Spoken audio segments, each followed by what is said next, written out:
Sa kulungan na tuluyang nahimasmasa ng isang lalaki matapos itong arestuhin dahil sa pambubugbog ng isang tricycle driver sa Dato Abing Street, Barangay Kalinan, Poblasyon, Davao City noong nakaraang Hunyo 5, bandang alas 5 ng hapon. Kinilala ng mga otoridad ang sospek na si alias Ryan, 42 taong gulang, mula sa Maragusan, Davao de Oro. Batay sa investigasyon ng Kalinan Police Station, lasing si alias Ryan nang sumakay sa tricycle kasama ang kanyang dalagang anak.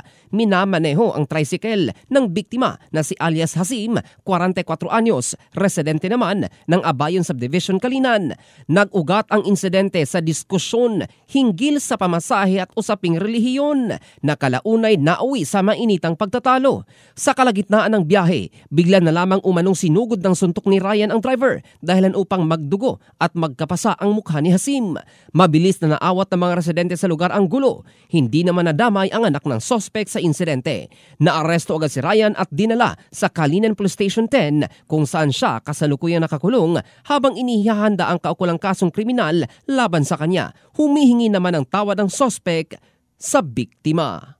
In the heart of changing lives, ito si Jovel Candado ng Brigada News Philippines, the Music and News Authority.